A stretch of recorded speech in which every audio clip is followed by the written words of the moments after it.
Hello, everyone. It is 5:35 on this Thursday, August 28th. We have a lot to talk about today. Months of harassment leads to a stalking arrest. Also, Monroeville police are no longer looking for a particular murder suspect, and a noticeable uptick in illness along the Gulf Coast. It's time for News 5 now. Brought to you by Green and Phillips Injury Lawyers, covering news from your neighborhood and around the world. News 5 Now starts right now.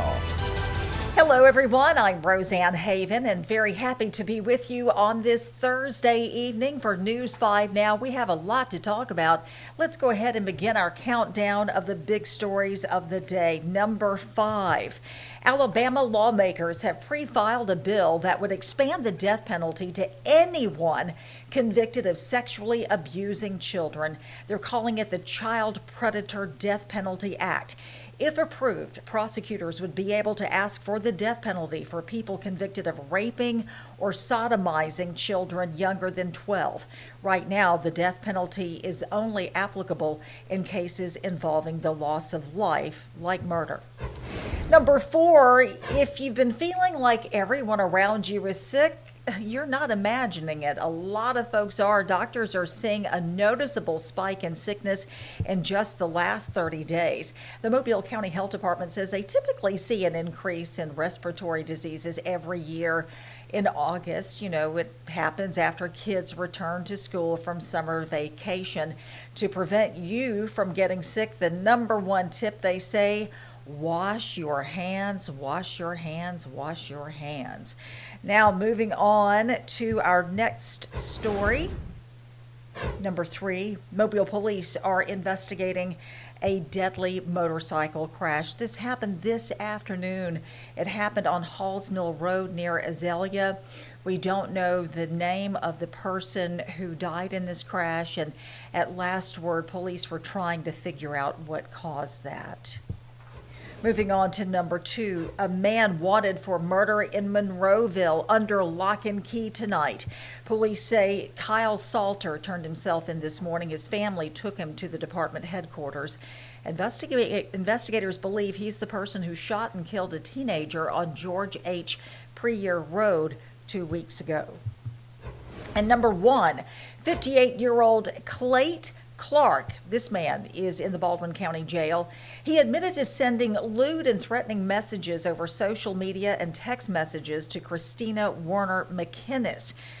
Apparently, according to the sheriff, Clark got email addresses and phone numbers online, and he used them to make multiple fake accounts to harass McInnes. A search of his digital devices showed that McInnes wasn't his only target. We're told he also targets realtors in the area. Though no other police reports were filed, he has been sentenced to 90 days in jail. And that's a look at your 5 big stories.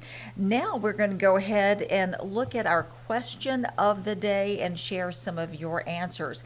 The question, what is your favorite football food? Let's see what some of you are saying about that. Your favorite football food. Ooh, let's see. Oh my goodness. Eric Hall says keg stands while you look at my overloaded belly hanging. Wow, okay. Brian says, is beer a food? Oh, and wings. Jackson Clayton, I'm with you there. Boiled peanuts. I love me some boiled peanuts. And Cheryl Williams, gumbo. Love some good gumbo. Willie Mae agrees. Seafood gumbo. Samuel Bozeman, anything I cook on the grill. Oh, that sounds so good to me. Yummy. Michael Murphy, cornbread dressing. Y'all, I'm getting hungry. Scott Knowles, chili and a cold one. I'm down with that. Paul Dement, boiled peanuts, cold beer, cocktails, and FSU football. Okay. James Cordy says buffalo wings. Kitty Joseph, those nachos look really, really good with those peppers and black olives, a little cilantro and cheese. Oh my goodness. And Joshua Wilson, nacho cheese dip. Okay, I'm really hungry now. Oh my goodness. Okay, now we're going to move over to our Facebook poll. We wanted to know, How do you feel about iconic brands suddenly changing their beloved logos? Okay, you know where this is coming from. Oh my goodness. Cracker Barrel changed its logo briefly. And boy, did folks get upset about that. 50% of you, though, according to our poll, say you really don't care. Okay. 49% of you voted to leave it as is. 1% of you said evolve or die. Okay, well, tell you what, Cracker Barrel listened to its peeps, and they've said the old timer can stay. So there you go, Cracker Barrel. Now, we invite you to answer our next question of the day. Tell us, where were you born with a GIF or a picture? That could get interesting.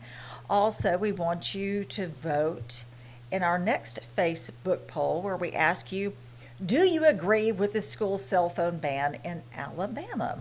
And we will be right back here tomorrow to share your results. In the meantime, I encourage you to turn on your television to WKRG News 5. The CBS Evening News is on right now, but coming up straight up at 6 o'clock, I'll be on there tonight. Devin Walsh will be with me. She's filling in just for the 6 o'clock. Our Peter Albrecht will be in later this evening. But we hope you'll join us along with our chief meteorologist, Ed Bloodsworth, and our sports director, Simone Eli, and sports reporter, Gerhard Methangani. We certainly hope you join us. And I love doing this, and I love doing it on Thursdays because I know it's so close to Friday and the weekend. We're going to see what Ed has to say about your weekend weather. Thank you so much for joining me for News 5 Now. I hope you enjoy the rest of your evening. Make it a good one. Covering news from your neighborhood and around the world. You are watching News 5 Now, brought to you by Green & Phillips Injury Lawyers.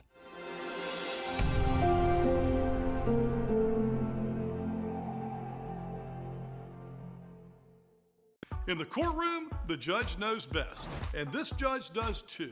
If you've been hurt in a wreck, you need a law firm that knows the system and how it works. I'm attorney David Green. Call or come by anytime. You never need an appointment.